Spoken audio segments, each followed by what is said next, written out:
Una sa lahat, lalaki sa Cebu City, sa ospital ang bagsak. Paano ba naman kasi ang biktima nag-I love you sa girlfriend ng iba? Ang selosong boyfriend ng babae, saksak ang iginanti sa biktima na boy best friend ng kanyang nobya. Ang iba pang detalye sa eksklusibong storya na yan, abangan mamaya dito sa Frontline Pilipinas Weekend. Magandang hapon, Pilipinas. Kasama ang buong puwersa ng News 5. Ito, Frontline Pilipinas Weekend! Daan-daang taga-suporta ni dating Pangulong Rodrigo Duterte dumagsak sa liwasang Bonifacio sa Maynila para hilingin na pauwi na sa Pilipinas si Digong. Senador Bato de la Rosa hindi na raw sumunod sa Hong Kong matapos matimbrehan tungkol sa planong pag-aresto. Exclusive! 3 lalaki nasa pool ng humaharurot na multicab sa Cavite. Mga biktima nagkabali-bali ang boto. Isa pang exclusive. Lolang tumawid, nasagasaan ng trailer truck. US President Donald Trump di na kontento sa trade wars. Inutusan pa ang US Army na bombay ng grupong Houthi sa Yemen. Makisaya sa pa-throwback na trip ng ilang magulang na game pa rin kumasa sa mga larong Pinoy.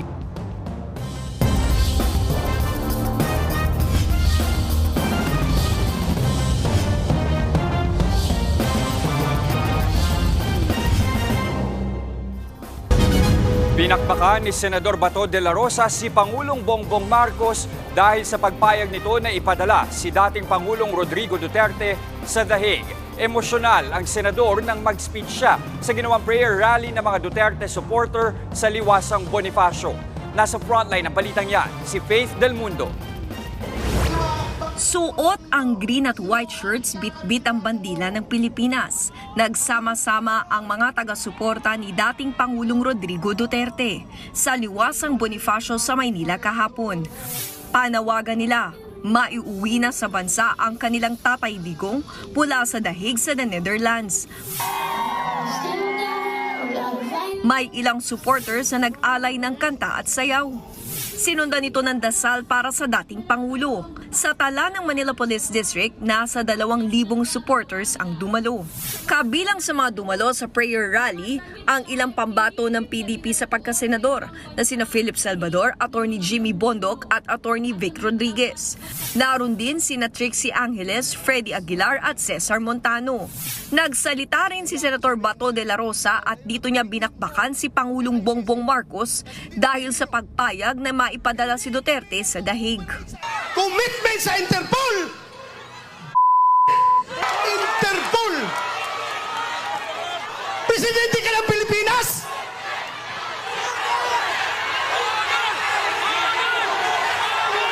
Presidente ka ng Pilipinas! Presidente ka ng Pilipinas! Magpapressure ka sa Interpol? Pero ang lumalabas, mas gigil na gigil, mas atat na atat sila kaysa Interpol, kaysa ICC. Atat na atat sila na ibiyahe si Pangulong Duterte. Giit pa ni Bato, politika pa rin ang ugat ng lahat ng ito. Ayaw lang daw nilang manalo si VP Sara sa 2028 presidential elections. Ipinaliwanag din ni Bato kung bakit hindi siya nakasama sa Hong Kong nung nakarang linggo kina dating Pangulong Duterte dahil nasa Davao raw siya. Pero merong nag-leak sa akin na impormasyon. Uhulihin sila pagbalik nila dito galing sa Hong Kong. So tinawagan ko si Ace Bingbong Bijaldia. Sabi ko, sir, meron ng warrant. Hindi na ako hahabol dyan. Asikasuhin ko na lang yung petition natin dito. Alam yung nagawa ko? Pinasabihan ko yung pilotos, he will go down in history as the pilot na naghatid sa pinakamabait, pinakamahal na Pangulo doon sa The Hague. Pero kung lumabas man daw ang arrest warrant para sa kanya, sabi ni Bato, ito lang masasabi ko sa inyo, lahat ng ginagawa nila ay illegal. Kasi yung warrant of arrest na kanilang siniserve sa atin, hindi yan nanggagaling sa competent authority. Kaya dapat magkakaisa tayo. Baka ngayon, pagbaba ko sa entablado, nandyan na, nakaabang na sila, arestuhin na ako. Bahala kayo. Sige, kawawa ang Pilipinas. Ganito na lang. Ganito na lang ba tayo? Kawawa. Sana magising kayong lahat. Martes nang ipaaresto si dating Pangulong Duterte ng International Criminal Court at dinala sa The Hague para harapin ang crime against humanity kaugnay ng madugong war on drugs. Humarap siya sa pre-trial chamber ng ICC nitong Biyernes via video link.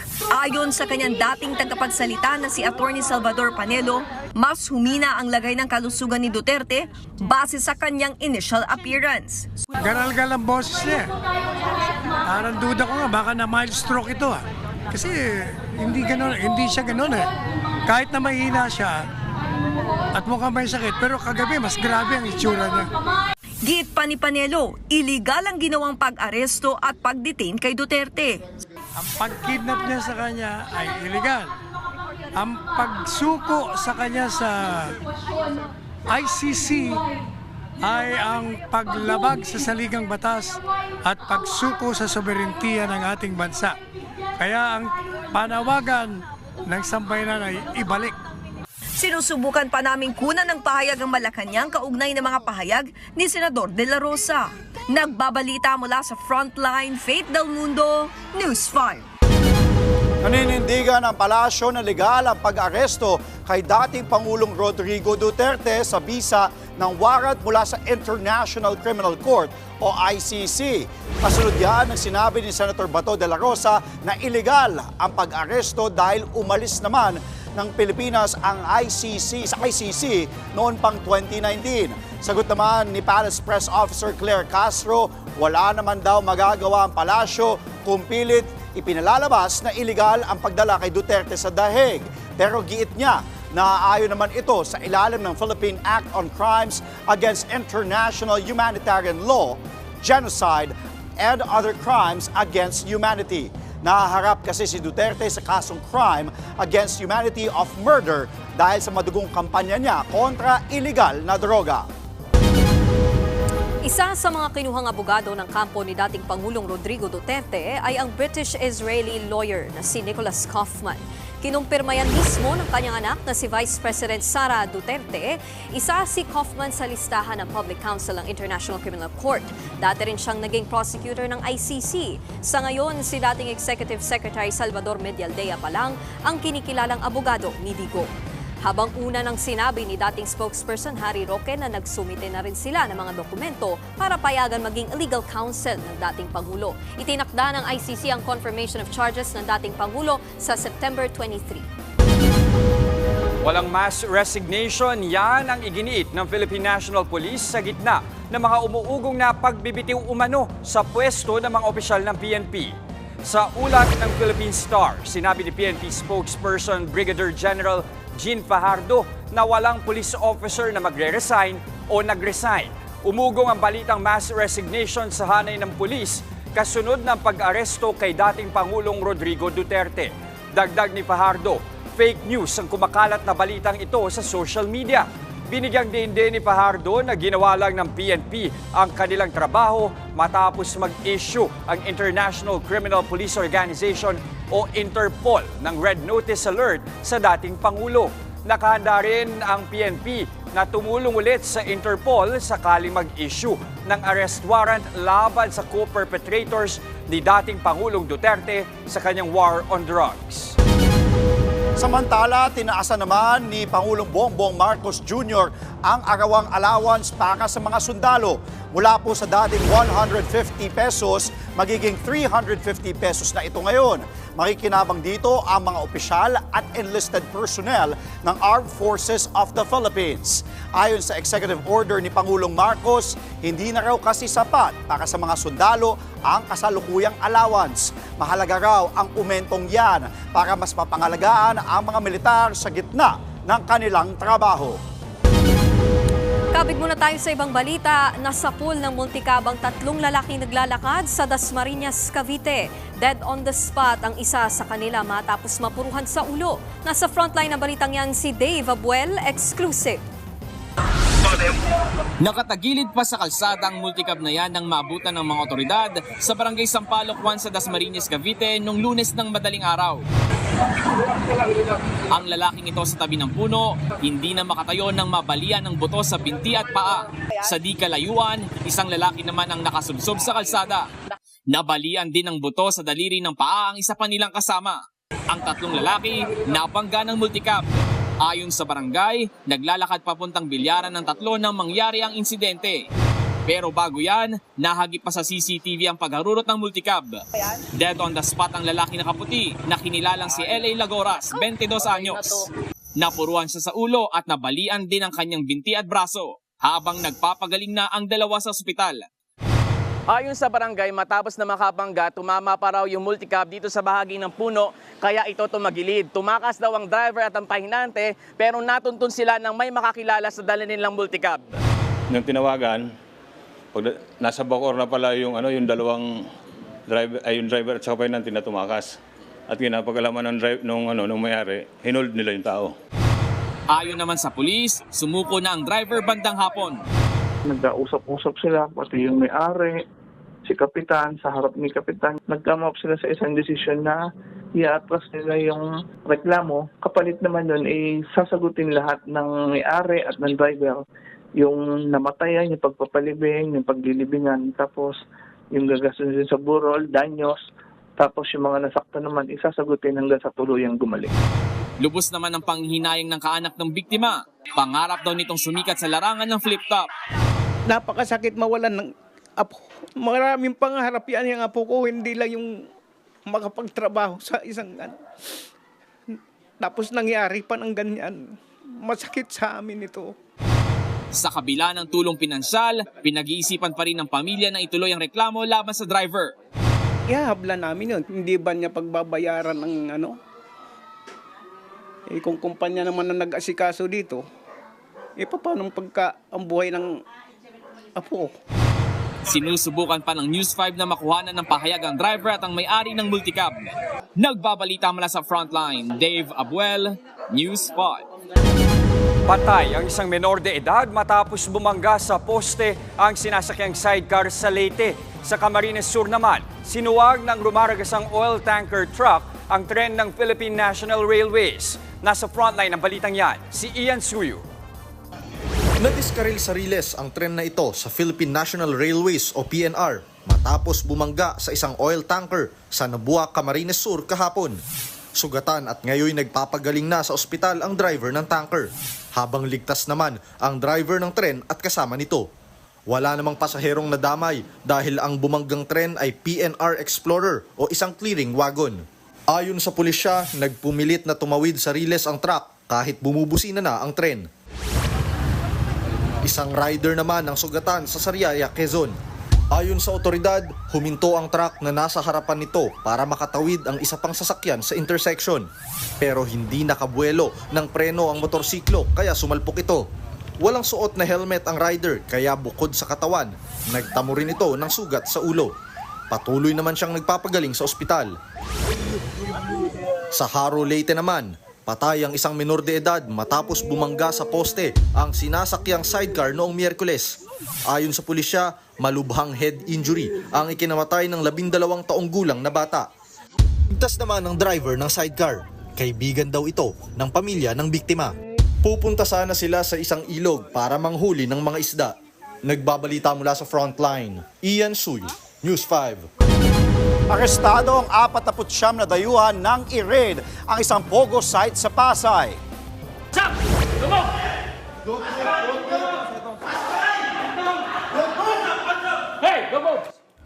Isinagawa ng Bureau of Immigration at National Bureau of Investigation ang operasyon matapos makumpirmang sangkot sa online scam ang mga dayuhan. Lumalabas din sa investigasyon na walang legal na visa ang mga foreign national. Dalawa sa kanila ay may derogatory records. Kabilang dyan ang isang Bangladeshi na nasa watchlist order dahil sa illegal recruitment at isang Pakistani na nasa alert list dahil sa hinihinalang financial fraud. Sasailalim sa deportation proceedings at blacklisting ang mga nahuling dayuhan. Abiso po sa mga motorista nating kapatid, posibleng bumaba ulit ang singil sa produktong petrolyo sa ikatlong sunod na linggo. Ayon sa Unioil, hanggang 40 centavos ang nakikitang rollback sa kada litro ng diesel at hanggang 30 centavos naman sa gasolina.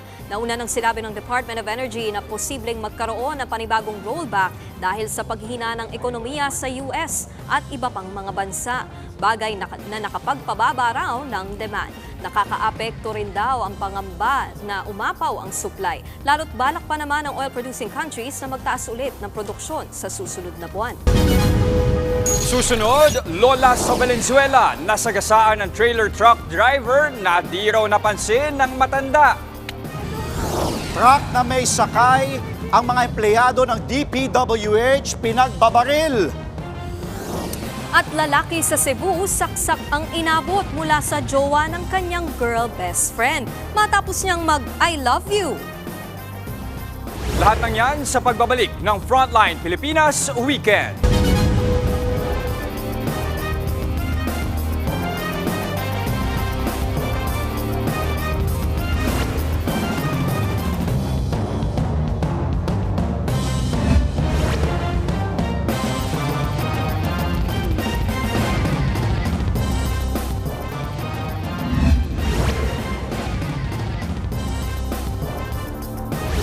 You are nothing. Yan ang buwelta ni Davao City Mayor Baste Duterte kay Pangulong Bongbong Marcos kasunod ng pag-aresto ng ICC sa kanyang ama.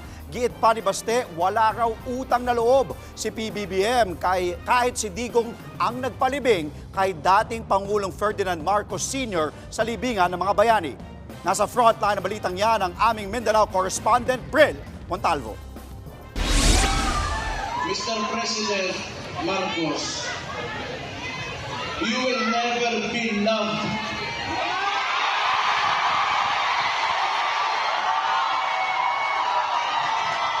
Especially to us who are calling out Rudy Duterte's name, you will never be loved, Mr. Marcos.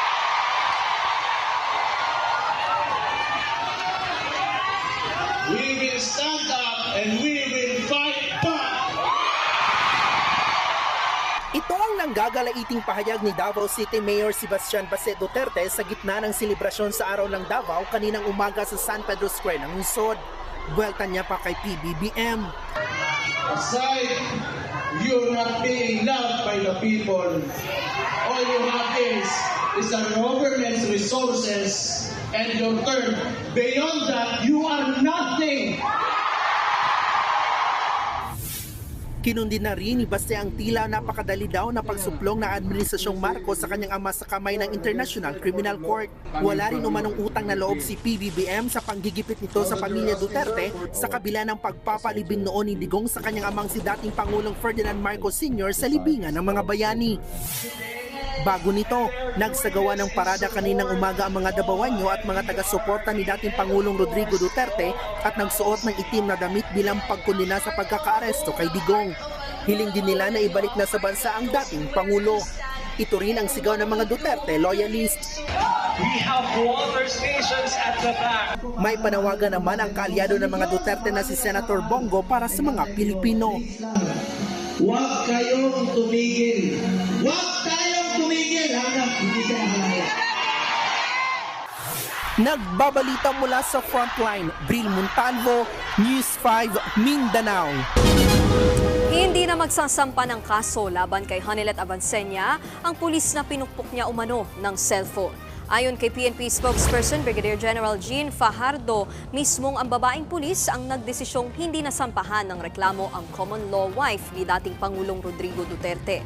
Napagtanto raw nito na kasama sa hazard ng kanyang trabaho ang sinapit niya.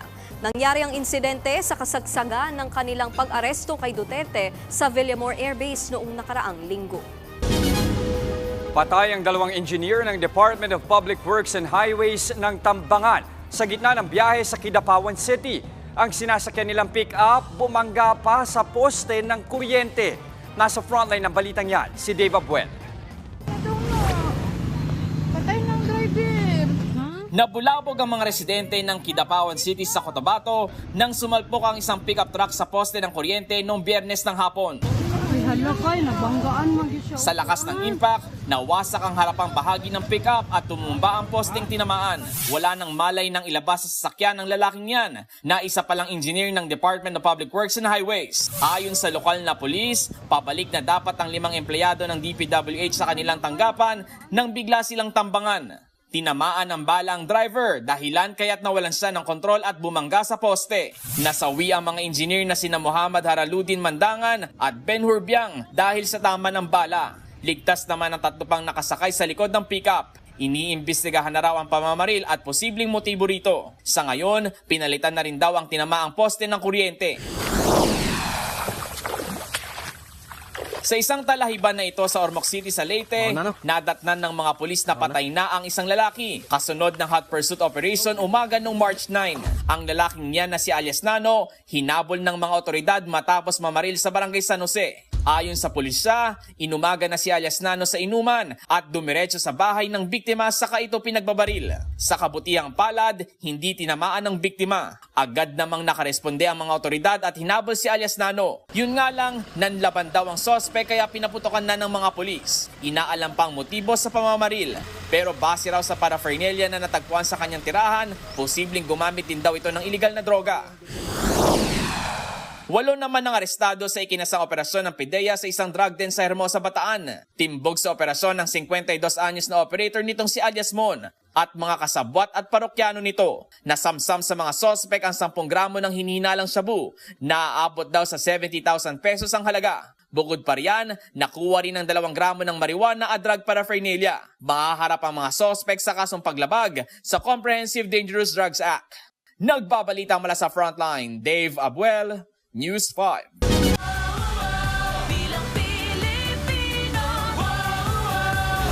Nasa kalahati na ng mga naimprentang balota para sa Bilang Pilipino 2025 ang na-verify ng COMELEC. Inaasahang matatapos daw ang lahat ng yan at maipapamahagi na sa susunod na buwan. Nasa frontline ng balitang yan, si JC Cosico. Gamit ang forklift, isa-isang isinakay sa truck saka inispreyan ng puting pintura ang mga balotang ito ng mga tauhan ng Commission on Elections sa kanilang warehouse sa Santa Rosa, Laguna. Rejected na kasi ang mga yan matapos ang inilabas na temporary restraining order ng Korte Suprema laban sa diskwalifikasyon ng ilang kandidato sa Bilang Pilipino 2025. Sa kabuuan, 6 na milyong balota ang nasayang at dadalhin sa isang pasilidad sa Pampanga para tunawin. So hindi na rin po magagamit yung. Kaya lang, nahirap kasi baka kasi yung iba ay maibenta, enterprising, etc. Paano kaya kung maglabas na naman ng panibagong TRO ang SC at may ipasamang pangalan ng kandidato sa balota? Pag-aaralan daw yan ng COMELEC. Pero mukhang malabo na raw maimprenta ulit ang halos 69 million official ballots lalo tapos na nila itong gawin. At this point, no turning back na tayo eh. Wala na tayong ibang issue kung hindi yung distribution ng mga balota sa iba't ibang parte ng ating bansa. Ibig sabihin po, March na naghihintay pa kami ng TRO, hindi pwede pong for life kami maghihintay sa printing. Kaya kung may madidisqualify o aatras pang kandidato, mananatili pa rin ang kanilang pangalan sa balota. Sa ngayon, nasa kalahati na ng printed ballots ang na-verify. Tinatayang matatapos yan sa Abril bago dalhin sa kanilang warehouse at ipamahagi. Magiging mahigpit din na seguridad sa paglilipat ng mga balota. Lahat ng truck na maghahatid ng mga balota mula sa Santa Rosa papuntang pier, Santa Rosa papuntang airport ay may mga kasamang Philippine National Police, may kasamang escort. Dapat alam namin nasaan na yung cargo, na ano ng update sa cargo at anong lugar na siya naandon. Uunahin din daw sa distribution ang mga malalayong lugar. Kasi nga, yung posibilidad na magkaproblema ka sa barko, yung posibilidad na magkaproblema ka sa eroplano, naka-factor in lagi yon. Sa Bulacan naman, tuloy-tuloy ang printing ng voter information sheet sa satellite office ng National Printing Office.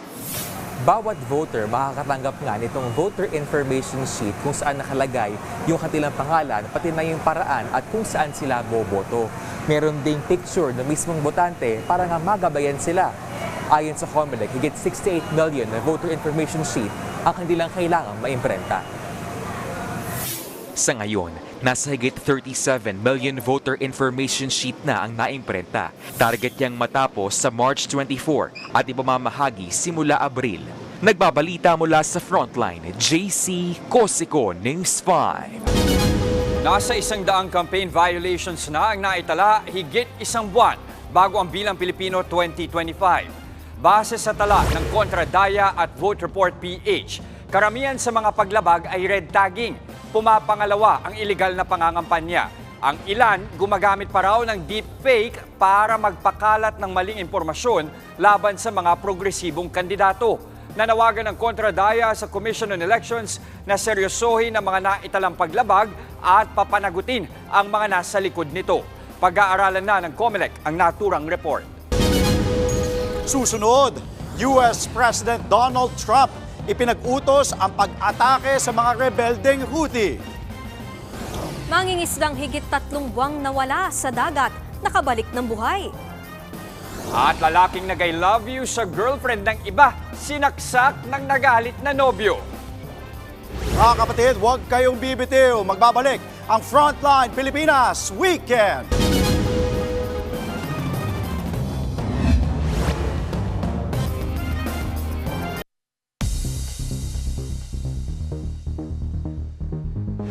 Hindi bababa sa 20 ang patay sa pinakawalang missile ng Amerika sa Yemen.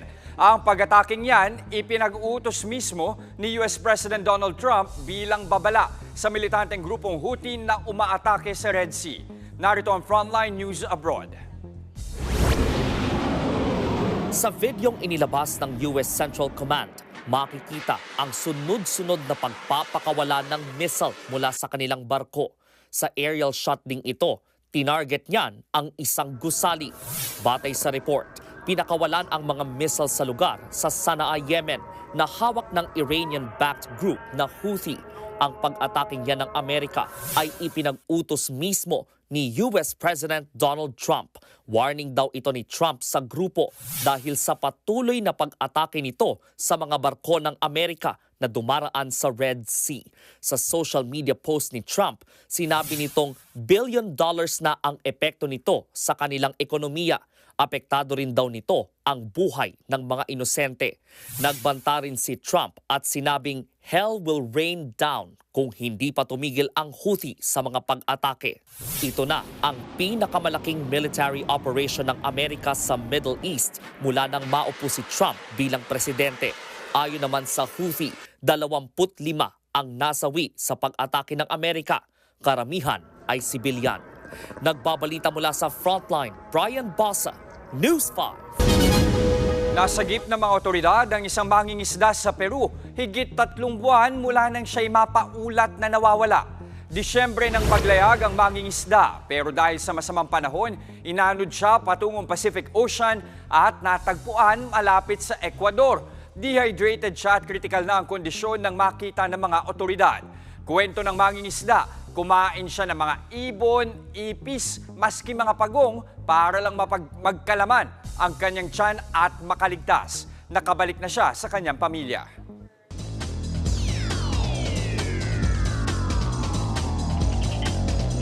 Exciting volleyball action ang napanood ng fans sa quarterfinals ng PVL All-Filipino Conference kahapon. Na-reverse sweep ng Choco Mucho Flying Titans ang PLDT high-speed hitters. Nasilat ng hitters ang first 2 sets bago nabuhayan ang opensa ng Choco Mucho. Bumida si CC Rondina na gumawa ng 31 points. Kabilang na ang final point na nagpanalo sa Titans. Bukod sa panalo, nanatiling undefeated ngayong taon ang Choco Mucho. Sa Game 2 naman, wagi ang Akari Chargers laban sa Galleries Tower High Risers. Pero hindi naging madali ang panalo ng Akari laban sa Galleries Tower na unang beses nakapasok sa playoffs. Kinailangan pa ni Ivy Lacsina na humakot ng 28 points para makuha ang victory in 5 thrilling sets. Isang panalo na lang ang kailangan ng Akari para makabalik ng semifinals. Mula PVL, UAAP naman, nilampaso ng De La Salle Lady Spikers ang FEU Lady Tamaraws. Easy 3-set win ang nakuha ng DLSU. First set pa lang, agad tinambakan ng Spikers ang kalaban. Strong game ulit ang nilaro ni Shavana Laput at former MVP Angel Canino. Nasa solo third ngayon ng standings ang Lasal. Sa isa pang laro, nanalo na rin ulit ang Ateneo Lady Eagles matapos talunin ng UE Lady Warriors. Inabot pa ng 5 sets ang laro pero nagawa ng Ateneo na panatiliin ang kanilang kalamangan. Muntik pa matalo ang Ateneo pero mabuti at nakuha ni team captain Lian de Guzman ang final point. Nananatili namang walang panalo ang Lady Warriors.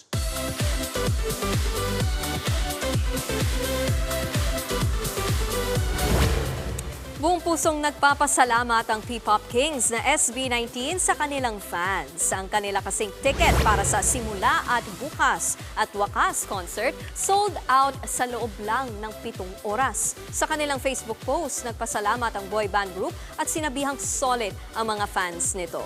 Umani naman ang iba't ibang papuri at pagbati ang grupo. Gaganapin ang Simula at Wakas World Tour sa Philippine Arena sa May 31, 2025. May pasilip na ang Disney para sa sequel ng iconic movie nitong Freaky Friday.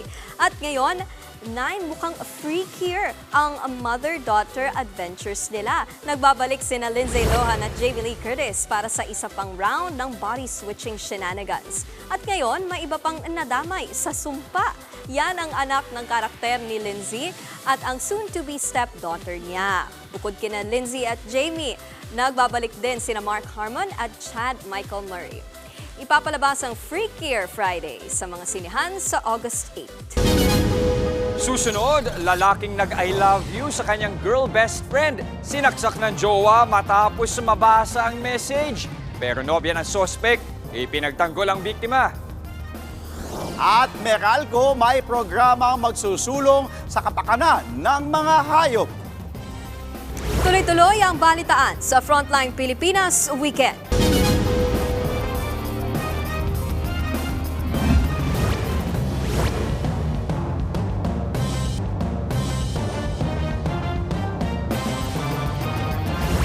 Sa ospital ang bagsak ng isang lalaki sa Cebu na nag-I love you sa girl best friend niya. Ang boyfriend kasi ng babae nagselos. Ang babae naman ipinagtanggol ang best friend niya.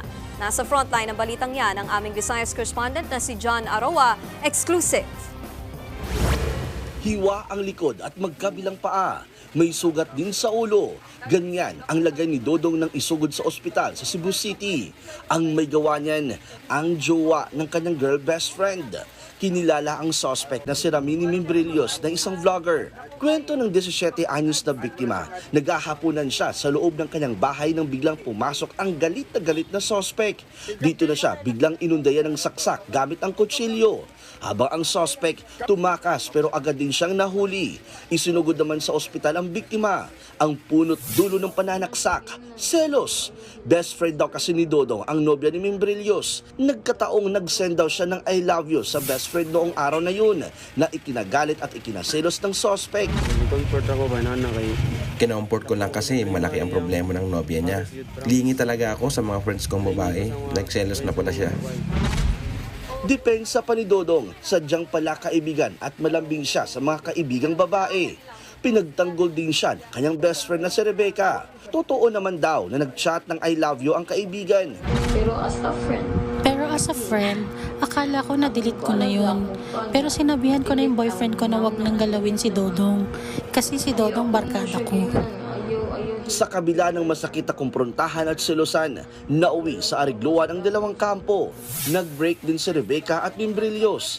Nangako din si Membrillos na siya ang aako sa mga gastusin sa ospital ng biktima. Nagbabalita mula sa Frontline, John Arua, News 5 Visayas. Sa ibang balita, tumaas ang kaso ng measles, rubella o tigdas sa bansa. Sa tala ng Department of Health, mula Enero 1 hanggang Marso 1 ngayong taon, lumobo na ang kaso ng tigdas sa higit 700. Mas mataas daw ito ng 35% kumpara sa kaparehong panahon noong nakaraang taon. Pinakamarami raw sa kasong ito ay mula sa Ilocos, Bicol, Western Visayas, Soc-Sargent, Cordilleras at Metro Manila. Ayon sa DOH, karamihan sa mga tinatamaan ng sakit ay mga bata na hindi pa nababakunahan kontra tigdas. Nakahahawa ang sakit na ito sa pamamagitan ng pag-ubo at pagbahing. Maaari raw mauwi sa komplikasyon o kamatayan ng pasyenteng may tigdas kung hindi ito maaagapan. Di na lang sa pagbibigay liwanag gustong makilala ng Meralco sa kanilang anibersaryo, naglunsad ang kumpanya ng programang tututok sa mga ligaw na pusa. Nasa frontline ng balitang yan, si Laila Pangilinan. Sa ika-122 founding anniversary ng Meralco, hindi na lang kapwa ang kanilang pinaglilingkuran, pati na rin ang kanilang mga ka-POA. Kaya naman, inilunsad nila ang Katropa. Layunin nitong maging ligtas at mapangalagaan ang mga pusang ligaw o stray cats na piniling manirahan sa loob ng compound ng Meralco. Sa aking pananaw ay isang magandang ehemplo sa ating mga kababayan na pwede pala yung mag-coexist yung stray animals as long as it is in a controlled environment and as long as we humanely address the concerns between humans and animals. Ayon pa sa kumpanya, inspirasyon nila ang TV5 sa paglulunsad nitong programa. Kayo rin po ay naging inspirasyon namin nung nakita namin yung inyong programa kung paano ninyo pinapangalagaan yung mga stray animals within the TV5 compound. And this actually gave us the impetus kung nagawa ito sa TV5, siguro kaya namin din gawin ito sa Meralco. Ang higit 70 community cats, kumpleto na sa bakuna at kapo na rin. Siguradong feel at home ang mga muning dahil mayroon din silang mga carios na gawa sa sustainable materials. But wait, there's more!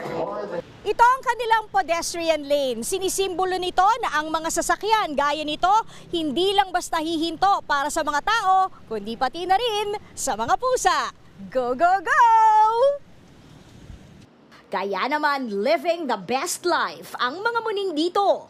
Gaya na lang ni Mengay, ang kanilang security cat. Hanga naman ang animal welfare advocates na biyaya animal care sa programang ito.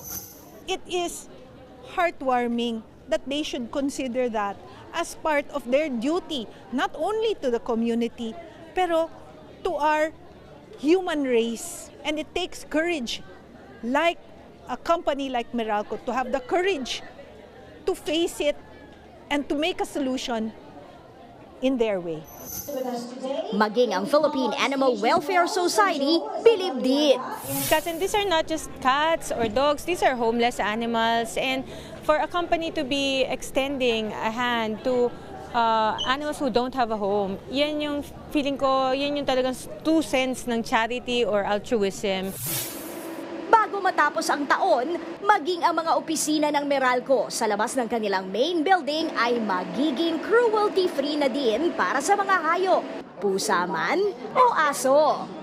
Nagbabalita mula sa Frontline, Laila Pangilinan, News 5. Susunod, bagong single ni J-Hope na Mona Lisa, ilalabas na.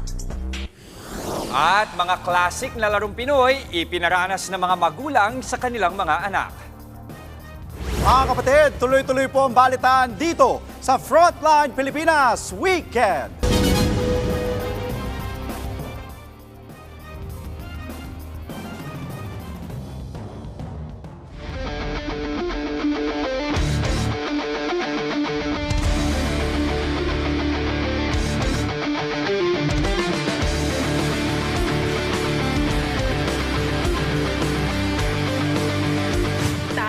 Pinoy, palagi on the go. Kaya pagdating sa biyahe, mapagala man o trabaho, doon tayo sa mabilis na, komportable pa.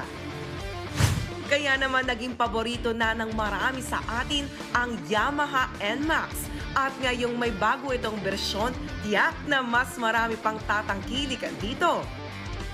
Next level of control and riding excellence. Yan ang pinagmamalaki ng pinakabagong Yamaha NMAX Tech Max. Nitong weekend, opisyal na ipinakilala ng Yamaha Motor Philippines ang much-awaited NMAX Tech Max. Bukod sa makisig nitong disenyo, marami ding nakaabang sa bagong features at technology na ibinibida ng newest Yamaha NMAX TechMax. Isa na riyan ang bagong engine na kung tawagin ay YECVT o ang Yamaha Electric Continuously Variable Transmission dahil mas kontrolado at enjoyable na ang riding experience. We have here the touring mode and the sports mode. So if you wanted looking for a chill ride, touring mode is there. But if you wanted something a little more faster, of course, sports mode will be there. And that kind of shifting control, that's what customers are looking for because everybody would want to control their ride. Hindi rin mawawala ang superior comfort na hatid ng bagong Yamaha NMAX TechMax. Ito ang isa sa mga dahilan ng 44 years old na si Revy para bumili ng panibagong NMAX. Isa siya sa first 155 customers na maswerteng naka-avail ng unang units ng Yamaha NMAX TechMax na gawa mismo dito sa Pilipinas. This one is, kaya ko siya kinonsider because of the technology na meron siya ngayon. Kasi sa lahat ng scooter, siya lang yung may ECVT kung tawagan. Kaya rin, NMAX pa rin ang napili ko kasi yung comfort niya is the same pa rin. So, yun. Kasi mahilig ako mag-long ride eh. So, kaya siya yung pinili ko. Freedom, precision, taking command. Yan ang pangakong ibinigaya ng Yamaha NMAX TechMax. We have designed it to elevate your riding experience, offering advanced performance, superior comfort, and intelligent technology that puts you under total control. Bukod sa bagong engine, marami pang revolutionary features ang ibinibida ng bagong NMAX, gaya ng better navigation system, enhanced visibility at storage. Kaya mas safe at mas maginhawa ang bawat road trip kasama ang Yamaha NMAX TechMax. Siguradong swak na swak talaga ang bagong Yamaha NMAX TechMax. Bukod sa state-of-the-art features, 10 out of 10 din ang comfort na dala nito. Kaya ano pang hinihintay nyo mga kapatid? Let's take command with the all-new Yamaha NMAX TechMax.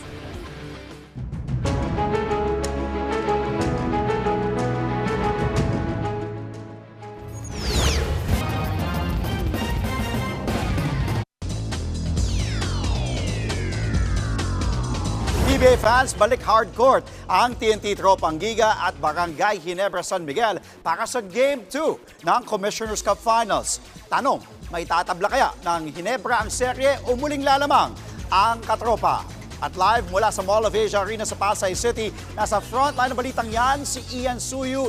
Ian, anong latest dyan sa Game 2? Andre, dadalawa o tatabla? Asahan ang mas mainit na bakbakan ngayon sa pagitan ng TNT Tropang Giga at Barangay Ginebra San Miguel sa Game 2 ng Best of 7 Finals ng PBA Commissioner's Cup dito sa Mall of Asia Arena. Parehong team nga ay gigil na makakuha ng panalo. Ang Tropang Giga target na maka 2-0 na ngayong serye. Matatandaang nakabuena mano ang TNT nang makuha nila ang Game 1 victory sa score na 95-89. Nang ibabaw dyan ang mainit na shooting na pinangunahan ni TNT Import Ronde Hollis Jefferson na nakapagtala ng 34 points at 13 points. On point naman ang local scoring na sa pangunguna ni Roger Pogoy na may 15 puntos sa laro. Ang Ginebra naman, susubukang itabla ang serye sa 1-1. Alam kasi nila ang kayang gawin ng TNT at ayaw nilang mabaon sa 0-2 disadvantage. Aminado naman si Ginebra coach Tim Cone na out-coach at outclass sila sa Game 1 kaya't magiging crucial ang game plan nila ngayong gabi. Andre, nandito nga sa likuran ko yung trophy ng Commissioner's Cup na pinaglalabanan ng dalawang team. Ito muna yung mga pinupuntahan ng mga fans ngayon bago magsimula yung aksyon mamaya. At bukod dyan sa aksyon na yan, yung import match-up ang pinaka-inaabangan natin. Tapatan ni Ronde Hollis Jefferson at ni Justin Brownlee. At magiging malaking tanong din kung paano didiskarte yung mga star players ng Ginebra, partikular na sila Scottie Thompson, sina Japet Aguilar at RJ Abarrientos. At yan muna ang latest dito sa MOA Arena. Andre? Maraming salamat, Ian Suyu.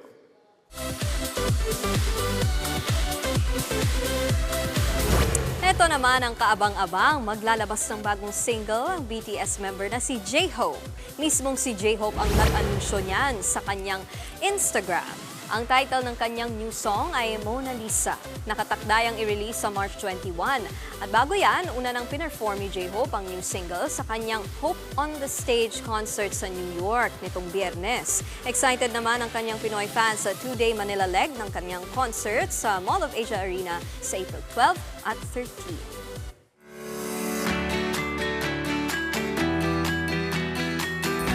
Alam niyo, Andre, Nikki, kung usapang laro, wala naman talagang tatalo sa mga larong Pinoy. Totoo yun, Kuya Jess, dahil alam naman natin, competitive, lalo na tayong mga Pilipino, dahil karamihan nga, by team yun nilalaro. Matanong ko lang, kayo ba, ano mga paborito nyo nung kayo'y lumalaki? Gusto ko yung Bantay Base. Bantay Base. Agawan Base. Patentero, yes. Ano panahon natin, Agawan Base. Bantay Base na pala tawag doon. Yes, saka ice water. Naabutan niyo ba yun?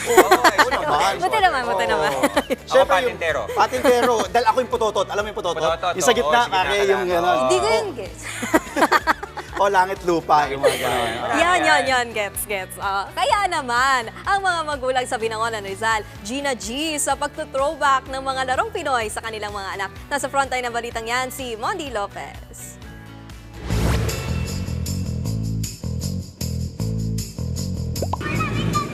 Masayang weekend na naman. At para mas panalong activity ulit tayo, kasama natin ang nag-viral na mga magulang sa Binangonan. Sila lang naman ang nag-throwback sa paglalaro ng larong Pinoy. Ito yung mga larong kali ng mga batang 80s at laking 90s. At sa unang pagkakataon, tinuruan na rin lang ang kanilang mga anak ng ilan sa mga ito. Chinese garter o mas kilala sa 1020. Luksong lubid. Luksong tinik. Patintero. Piko. At tumbang preso. Masaya. Tapos fulfilling kasi naipapasa namin yung mga naranasan namin during 90s. Ngayon kasi puro digital na lahat. So, puro mga gadgets ang pinagkakaabalahan ng mga bata. Spell fulfilling po. At hindi lang yan, game na game din ang mga guro mula sa Binangonan Elementary School at Binangonan Science High School. Pagalingan sila sa paglukso. Walang gusto magpatalo.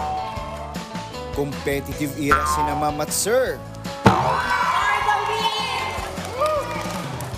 At ang pinakasurpresa, So mga kapatid, may umaapila ang principal ng Binangonan Elementary School. Ma'am, pasok. Sige na natin. Talaga, pang Chinese garter tayo. Sige ma'am, fight. Ma'am, huwag niyo masyadong galingan.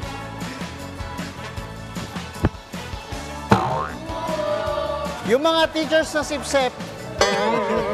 Di ba? Sip-sip kay principal. Masakit.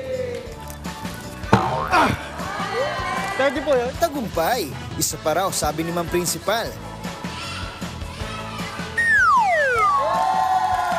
Ginalingan. Sa pamamagitan din ng larong ito ay naipakita namin sa mga bata na mga mag-aaral kung ano po yung laro ng mga sinauna. Dahil yan po mga larong yan ay nilalaro ko rin nung ako'y bata. Aba, hindi ko palalampasin yan. Yes mga kapatid, nandito tayo ngayon sa Binangonan Elementary School at syempre, para hamunin ng larong kalye, ay makakasama natin, syempre, ang District Supervisor. Maglaban tayo sa Chinese garter. Pag natalo ko si Sir, akin na ang buong Binangonan Elementary School. Okay, sir? Okay. Para mas talo tayo dun Ang taas?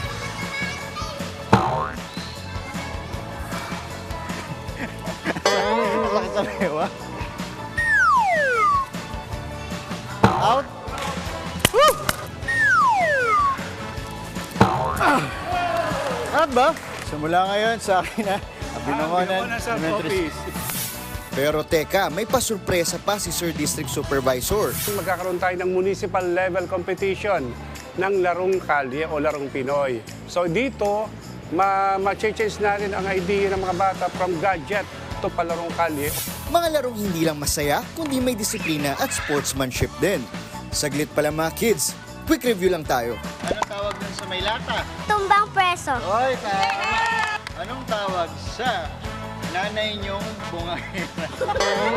Hanggang sa susunod na banding, Happy weekend, mga kapatid! Mondi Lopez, News 5. Saka yung ano pala, yung piko, cute be. Piko, Para sa pwede. mga walang kaibigan, kasi Tama. pwede mong laruin Pwede mag-isa. pwede mag-isa dyan. Mukhang enjoy na enjoy si Tito Mondi doon. At yan po ang mga impormasyong dapat din yung malaman. Mga balita para sa may alam at may pakialam. Kami ang inyong mga kasangga sa Frontline Pilipinas Weekend.